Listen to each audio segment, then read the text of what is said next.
Bonjour à tous, j'espère que vous allez bien, moi ça va très très bien. On se retrouve aujourd'hui donc sur un reportage exceptionnel et exclusif sur le véritable emplacement du mont Sinaï.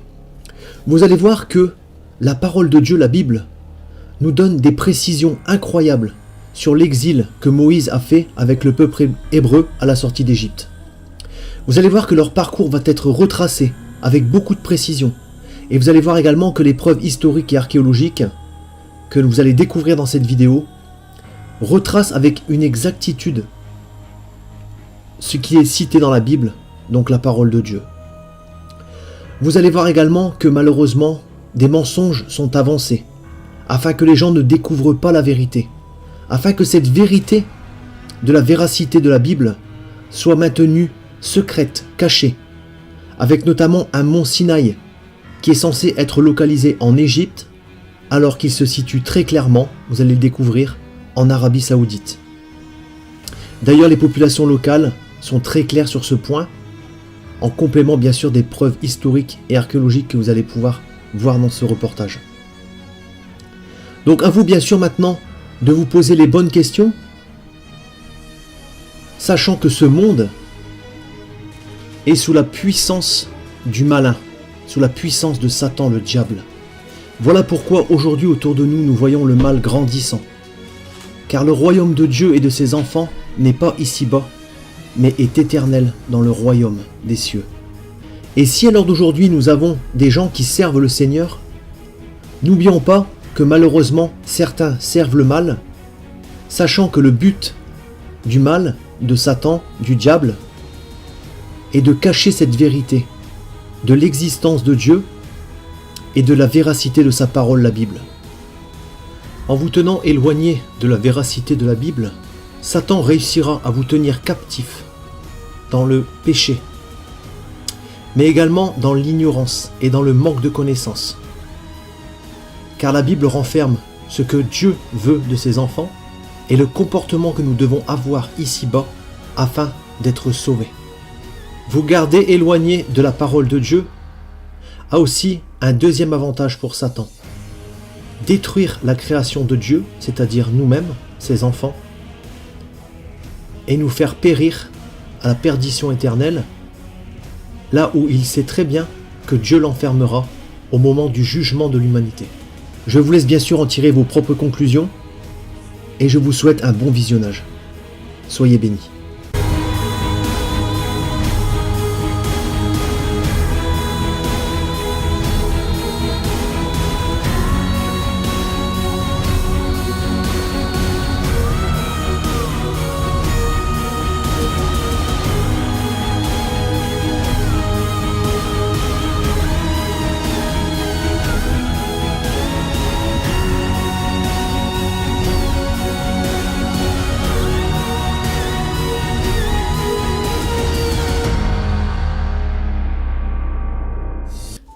Depuis des générations, on nous a dit de croire à l'histoire de l'Exode par pure foi.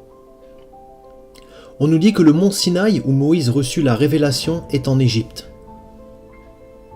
Mais il n'y a pas de vraie preuve pour le croire. Pas de traces ou d'objets, ni rien qui puisse valider l'une des histoires les plus importantes de la Bible.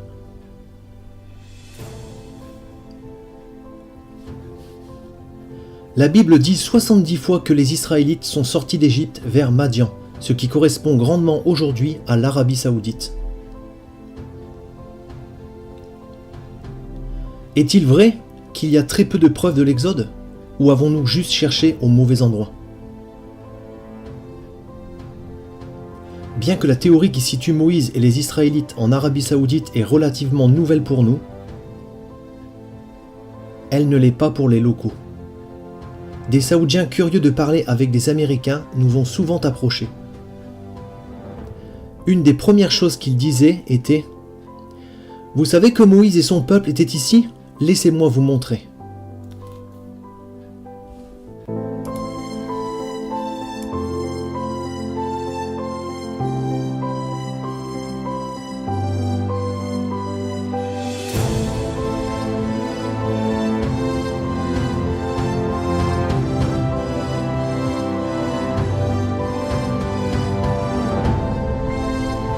La tradition qui situe le mont Sinaï en Égypte ne date que du IVe siècle avant Jésus-Christ. De nouvelles recherches basées sur des sources judaïques, chrétiennes et islamiques indiquent une tradition plus vieille de 600 ans. Et selon cette tradition, le mont Sinaï est au nord-ouest de l'Arabie Saoudite. Cette tradition parle de Jabal Makla, un pic de la chaîne de montagnes nommée Jabal al-Lawz, comme étant la vraie montagne de Moïse. Plusieurs sources historiques, dont Flavius Joseph, ont écrit que le mont Sinaï est le plus haut pic près d'une ville qui est appelée aujourd'hui Al-Bad. Les locaux qualifient Jabal Makla de Jabal Moussa, la montagne de Moïse. Donc vous appelez cette montagne Jabal Moussa? Oui. Une particularité de cette montagne est en son sommet noir que vous apercevez derrière moi. La Bible dit que Dieu descendit du mont Sinaï sous forme de feu. La cime noire se démarque de l'alentour et les rochers ne sont noirs que de l'extérieur. Les chercheurs divergent, ces pierres noires confirment le récit biblique ou ne sont-elles que des pierres volcaniques naturelles?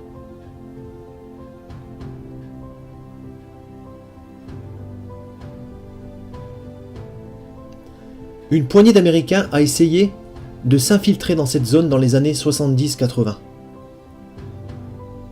Ils furent arrêtés et leurs photos et vidéos confisquées par la police saoudienne. Leurs preuves furent perdues. Cependant, des images et des vidéos commencèrent doucement à fuiter dans le monde. Pour ces explorateurs arrêtés, le site était gardé secret par le régime saoudien. Une théocratie cachant ce lieu du monde avec des grillages et des forces de police. En voulant comprendre pourquoi les Saoudiens cachaient ce lieu, j'ai pris contact avec des sources dans le monde islamique.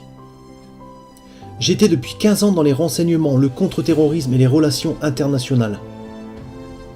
Un de mes meilleurs contacts avait une histoire à me raconter. Il appartenait à un groupe djihadiste. Il avait même des réunions avec les services pakistanais et de proches associés d'Oussama Ben Laden. Et maintenant, il parlait pour la première fois. Quand j'étais dans le monde du djihad, on savait tous que le mont Sinaï est en Arabie Saoudite. Les autres gens, même musulmans, ne savaient pas qu'il était là. Car nous, combattants, ne voulions que personne ne le sache. On savait tous que le gouvernement saoudien cachait le site et le protégeait, et nous étions d'accord. Nous croyons que si un lieu, même sacré, est visité pour de l'idolâtrie, alors il doit être détruit. Mais nous l'avons plutôt caché en accord avec la loi islamique, ce qui vous permet aujourd'hui de le voir et d'en profiter.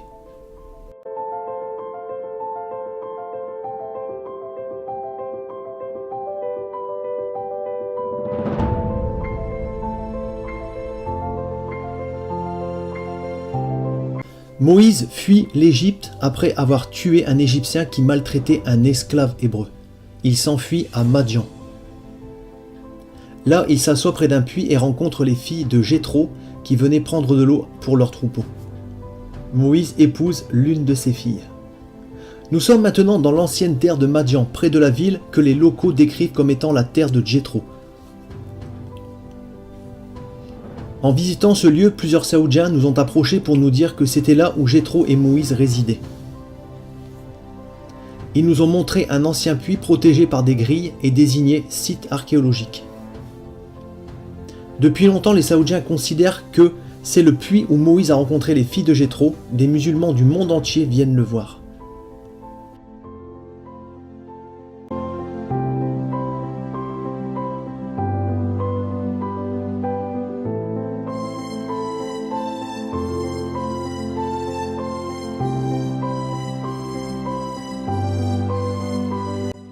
Le livre de l'Exode dit que le passage de la mer Rouge s'est produit à un endroit appelé Yam Sam, mais les experts ont longtemps divergé sur ce lieu.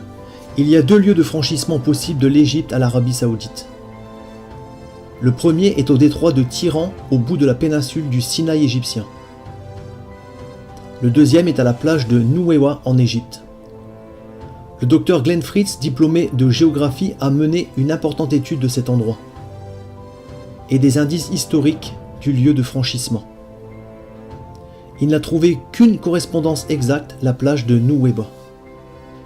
La plage de Nuweiba fait environ 8 km de long et 5 km de large, ce qui est assez d'espace pour le peuple israélite. Là, ils sont piégés par les montagnes des deux côtés, la mer Rouge en face d'eux et l'armée du pharaon juste derrière eux. Incroyable mais vrai, il y a là un passage sous-marin entre l'Égypte et l'Arabie Saoudite. Et il n'est pas trop étroit, les Israélites auraient facilement pu passer par là si l'eau se retirait. Des recherches sous-marines menées par le docteur Léonard Moller ont révélé d'étranges formes dans le corail, que certains pensent être des restes de l'armée de Pharaon. Selon cette théorie, le corail aurait enveloppé les débris de l'armée et gardé la forme des objets après leur dissolution. Ils ont mis un détecteur de métal dans le corail et les résultats montrent des motifs circulaires de métal comme les roues d'un chariot. Nous avions prévu de plonger à côté, car c'est un site public de plongée, avec des magasins de location d'équipements de plongée. Mais on nous a interdit, la police saoudienne a débarqué et est restée jusqu'à ce que nous partions.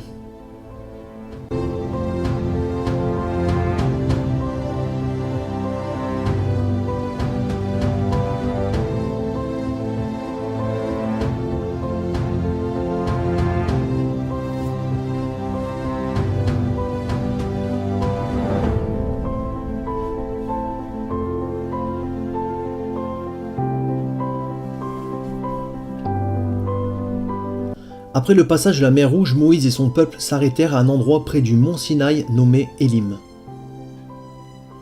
En manque d'eau, ils trouvèrent un endroit unique avec 12 sources et 70 palmiers. Dans le chemin vers le possible vrai mont Sinaï, il y a un lieu qui correspond avec plein de palmiers et jusqu'à aujourd'hui 12 sources.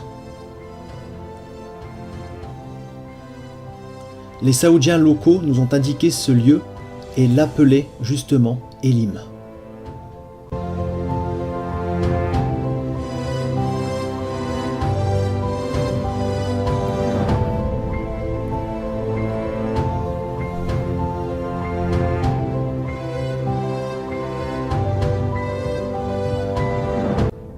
Un autre événement majeur près du mont Sinaï est l'incident du veau d'or.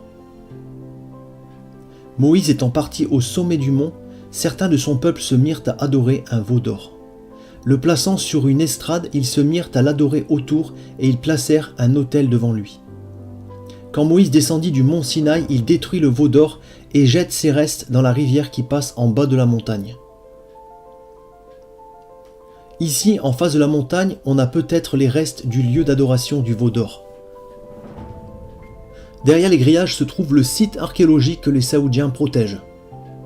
Vous voyez l'estrade avec plein de hiéroglyphes de vaches et de gens qui l'adorent? De même qu'une structure légèrement surélevée qui peut être l'autel en face de l'estrade du veau d'or. Un panneau en arabe et en anglais défend les intrus de pénétrer dans la zone. La tradition locale qui attribue à cet endroit l'adoration du veau d'or est si forte que si on vous voit dans les parages, on croit que vous cherchez de l'or. Selon la Bible, les adorateurs du veau d'or disent « Ce sont vos dieux, ô Israël ». Ce verset indique qu'il y a plusieurs représentations de taureaux, tandis que les Israélites adorent le veau d'or. En haut de l'estrade, il y a une surface circulaire où le rocher est érodé. Il est possible que ce soit l'endroit où Moïse a réduit le veau d'or en poudre. Après que Moïse a détruit le veau d'or, 3000 des adorateurs du veau d'or sont tués. Il doit donc y avoir un lieu où des milliers de personnes sont enterrées. Environ 6 km de là, il y a un massif cimetière antique. Cela semble être un lieu de sépulcre où les tombes furent creusées en même temps. Il est juste à l'extérieur de la plaine où les Israélites auraient campé. Il est donc exactement au bon endroit si l'histoire a eu lieu là. C'est ici aussi les Saoudiens ont établi que c'est un site archéologique où la police patrouille.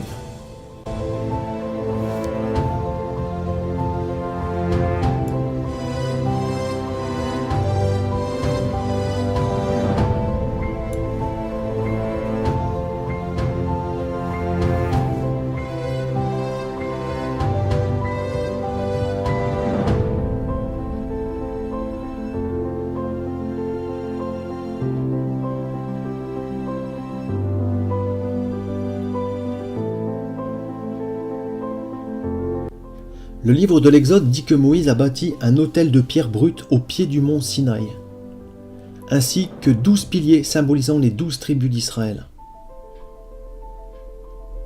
Juste ici, au pied de la montagne, on voit cette structure qui ressemble à un ancien autel. Là où je me trouve, c'est sûrement le chemin par lequel les animaux se faisaient amener pour être sacrifiés au pied de la montagne. Le chemin mène à cette zone de la structure qui est peut-être la plateforme de sacrifice des animaux. Les Saoudiens disent que ça n'a rien à voir avec Moïse, mais ils admettent avoir trouvé des os d'animaux sous la terre. Les gens qui sont venus ici il y a plusieurs décennies disent qu'on pouvait clairement voir 12 piliers.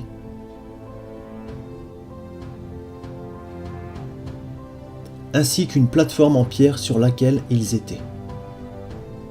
Près de l'autel et des 12 piliers, Moïse lut aux Israélites le livre de l'Alliance qu'ils acceptèrent.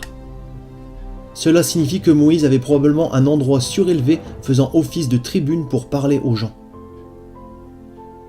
Juste en haut de la zone avec l'autel et les piliers, il a l'endroit parfait pour être vu et entendu. Un local saoudien a indiqué que cette partie de la montagne et nous a montré comment la voix de Moïse aurait résonné comme dans un amphithéâtre naturel. La Bible dit qu'un ruisseau coulait du mont Sinaï fournissant de l'eau aux Israélites. Le ruisseau devait passer près de l'autel du mont pour que les sacrifices puissent avoir lieu. Le ruisseau devait aussi passer près du veau d'or pour que Moïse puisse y jeter ses restes. Il est très facile de voir où il y avait autrefois de l'eau. Il y a aussi des preuves de sacrifice par le feu. Il s'arrête près du possible lieu d'adoration du veau d'or.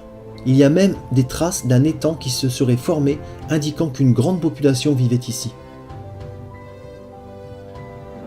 Selon la Bible, le prophète Élie voyage jusqu'au mont Sinaï et là-bas, dans une grotte, parle à Dieu. Le vrai mont Sinaï doit dès lors avoir une grotte accessible et adaptée à l'homme. Cette grotte, au-dessus de l'autel, fait environ 5 mètres de haut, 6 mètres de large et 6 mètres de profondeur. Si c'est le mont Sinaï, alors c'est presque certainement la grotte d'Élie.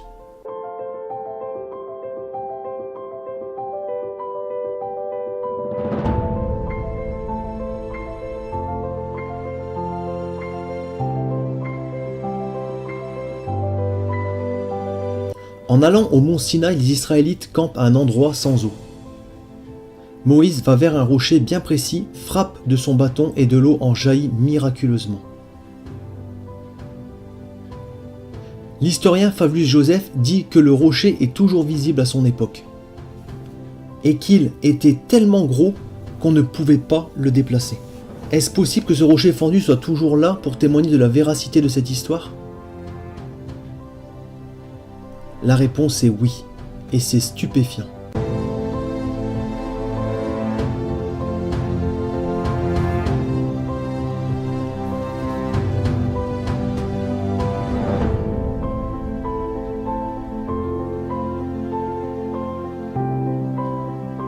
Ce rocher fendu a été découvert par Jim et Penny Caldwell, un couple américain travaillant en Arabie Saoudite dans les années 90. Les locaux ont 2 noms pour cet endroit, l'eau de Moïse et le rocher fendu de Moïse. Ce rocher fendu est en haut d'une colline de 30 mètres et fait une quinzaine de mètres. Ce qui est vraiment incroyable dans ce lieu, c'est que les pierres en contrebas sont lisses. Ce qui est vraiment incroyable dans ce lieu, comme si des litres d'eau avaient déferlé, formant un lac miniature en bas où les Israélites pouvaient s'abreuver. Si vous avez une relation avec les locaux, ils vous diront que ce lieu est lié à Moïse. Mais les Bédouins essaieront de vous éloigner. Nous avons vécu ça, on nous a chassés de la zone. Ok, on appuie sur le champignon. Voyons si ce gars nous suit. On a entendu 2 coups de feu. Ce gars ne plaisante pas.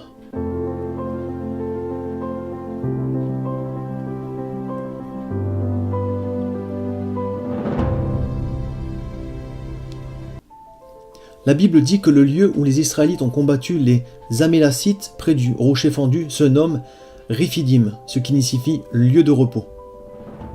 Les inscriptions en hébreu que nous avons trouvées ici signifient aussi lieu de repos.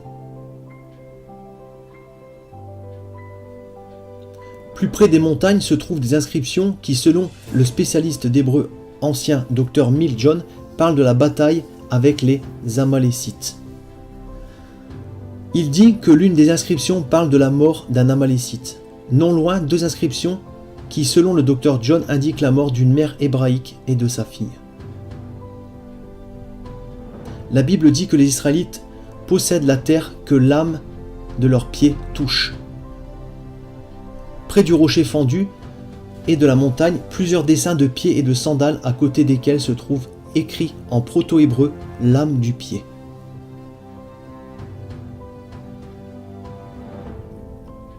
On a également trouvé des inscriptions qui semblent signifier Yahweh, le nom hébreu pour Dieu. Il y a une autre zone près de la montagne qui se nomme Wadi Moussa, la vallée de Moïse. Là, un dessin de Mémora fut trouvé, sûrement le plus ancien connu. Un nouveau témoin a maintenant révélé que les Saoudiens cachent les preuves de l'Exode depuis au moins la Seconde Guerre mondiale. C'est un pilote américain qui a rencontré le roi d'Arabie Saoudite. Bob Cornuke est l'un des premiers à avoir atteint Jabal Makla dans les années 80. Il a récemment interviewé ce pilote et réalisé les images que voici. C'est un honneur de vous rencontrer, merci. Nos vies se sont rencontrées pour quelque chose de peut-être très historique. Nous parlons du véritable lieu du mont Sinaï. Je n'avais pas idée que dès la Seconde Guerre mondiale, un homme avait vu la montagne et qu'il avait su que c'était la montagne sacrée de Moïse.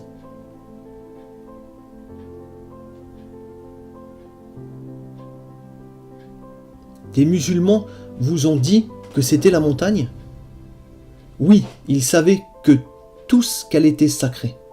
Ils m'ont interdit de voler autour. Ils m'ont dit que c'était interdit d'accès, que je serais tué par Dieu, soit par l'un d'entre eux, je ne sais pas. Quand j'ai décollé, j'étais mort de trouille. Bien sûr, j'ai volé autour. La montagne était noire au sommet. Oh, c'était d'un vert noirâtre. C'était suffisamment sombre pour être quelque peu effrayant. Vous voulez savoir ce que je pense ?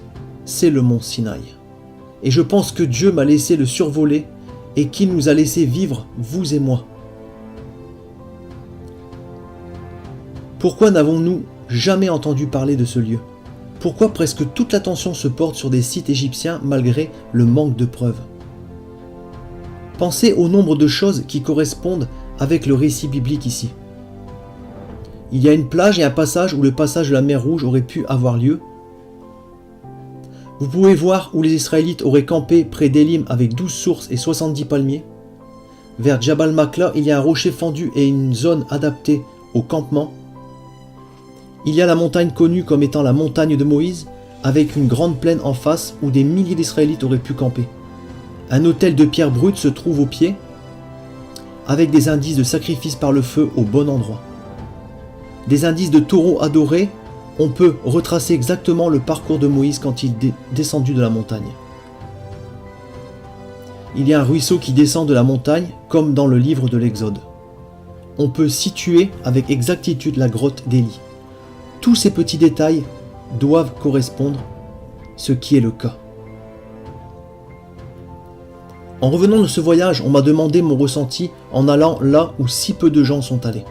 Les sentiments prévisibles sont faciles à décrire, l'adrénaline, l'émerveillement.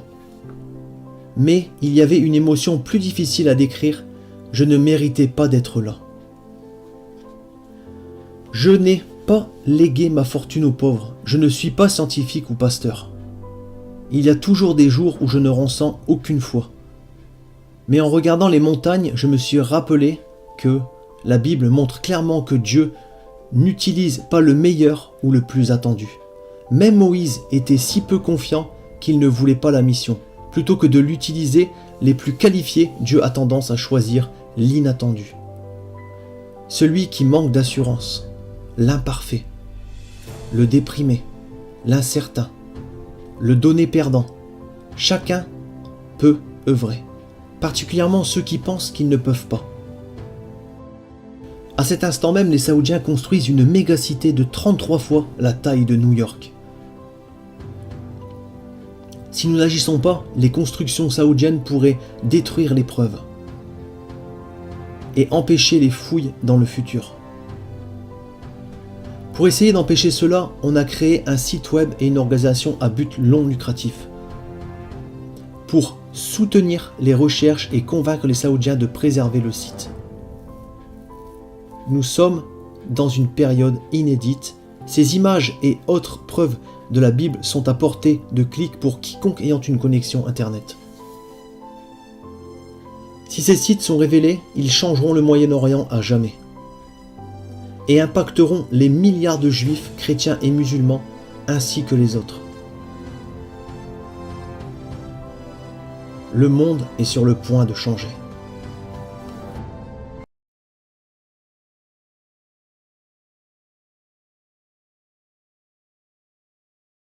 On poursuit ce qui compte pour nous. Vous allez au travail et travaillez dur parce que vous attachez davantage d'importance à la récompense d'un salaire qu'au plaisir éphémère d'une journée passée à la maison devant la télévision.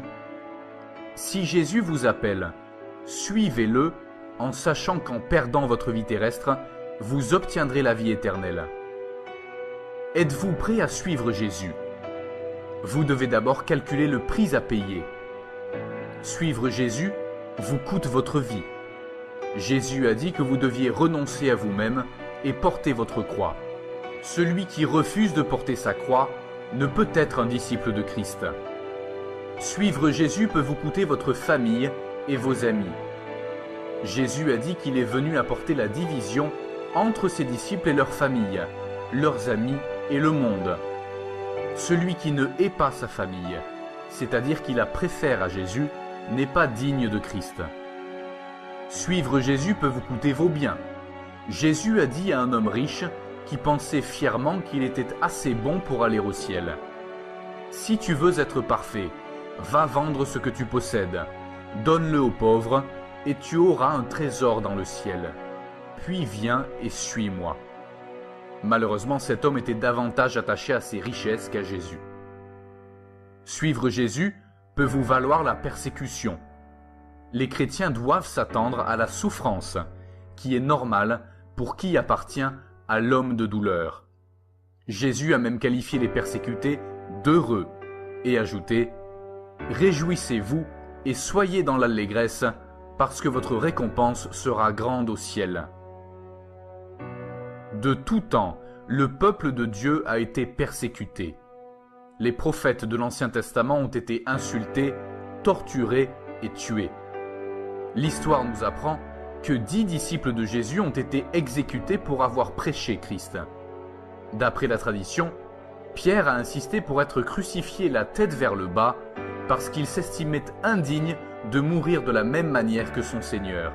Il a pourtant écrit dans sa première lettre: « Si vous êtes insultés à cause du nom du Christ, vous êtes heureux parce que l'Esprit de gloire, l'Esprit de Dieu repose sur vous. » L'apôtre Paul a été emprisonné, battu, a fait naufrage et a été lapidé de nombreuses fois pour avoir prêché Christ. Mais il considérait ses souffrances comme indignes d'être comparées à la récompense dont il savait qu'elle l'attendait au paradis. Suivre Jésus n'implique pas forcément de perdre vos biens, votre famille, vos amis et votre vie. Mais êtes-vous prêt à payer le prix si cela arrivait? Bien que le prix à payer pour être disciple paraisse élevé, la persécution implique une récompense terrestre aussi bien que céleste. Le Seigneur est présent aux côtés de ceux qui croient en lui, même dans la persécution. Il connaît leurs limites et leur fait grâce. La récompense dépasse largement le prix à payer pour suivre Jésus. Jésus a souffert et est mort sur la croix pour prendre sur lui la punition des péchés de ceux qui croient en lui. La foi en le Seigneur Jésus est le seul moyen d'être pardonné et d'avoir la vie éternelle. Bien que la persécution n'ajoute rien à l'œuvre parfaite de Christ pour le salut d'un croyant, un véritable croyant doit suivre Jésus à travers la souffrance. De fait, c'est à cela que vous avez été appelés, parce que Christ aussi a souffert pour nous, vous laissant un exemple afin que vous suiviez ses traces. Lui qui n'a pas commis de péché, et dans la bouche duquel on n'a pas trouvé de tromperie, lui qui insultait ne rendait pas l'insulte, maltraité ne faisait pas de menaces, mais s'en remettait à celui qui juge justement, lui qui a lui-même porté nos péchés dans son corps à la croix, afin que, libérés du péché, nous vivions pour la justice. C'est par ces blessures que vous avez été guéris. Vous étiez en effet comme des brebis égarées, mais maintenant vous êtes retournés vers le berger et le protecteur de votre âme.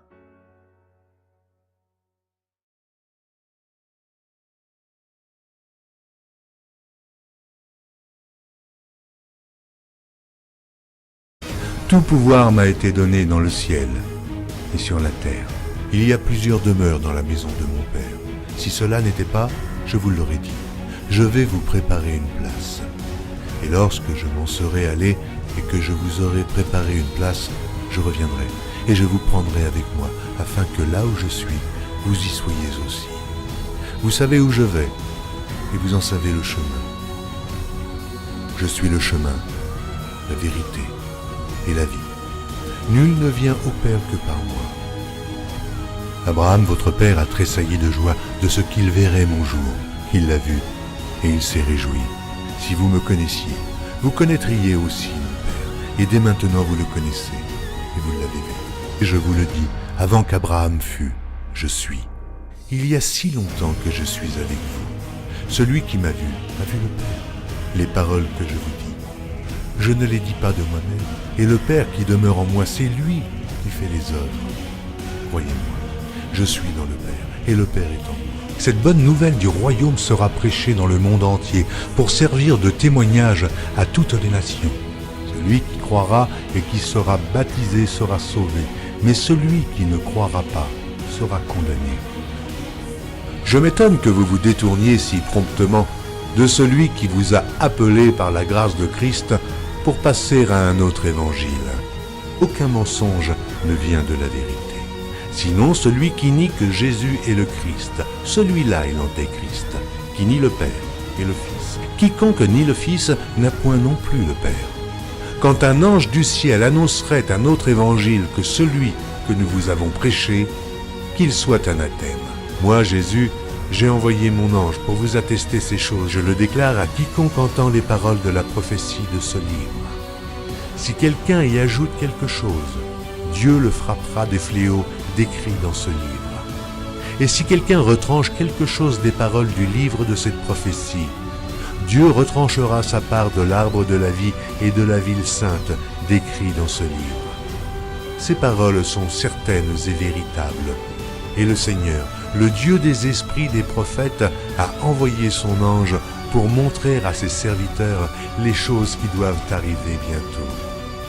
Et voici, je viens bientôt. Heureux celui qui garde les paroles de la prophétie de ce livre.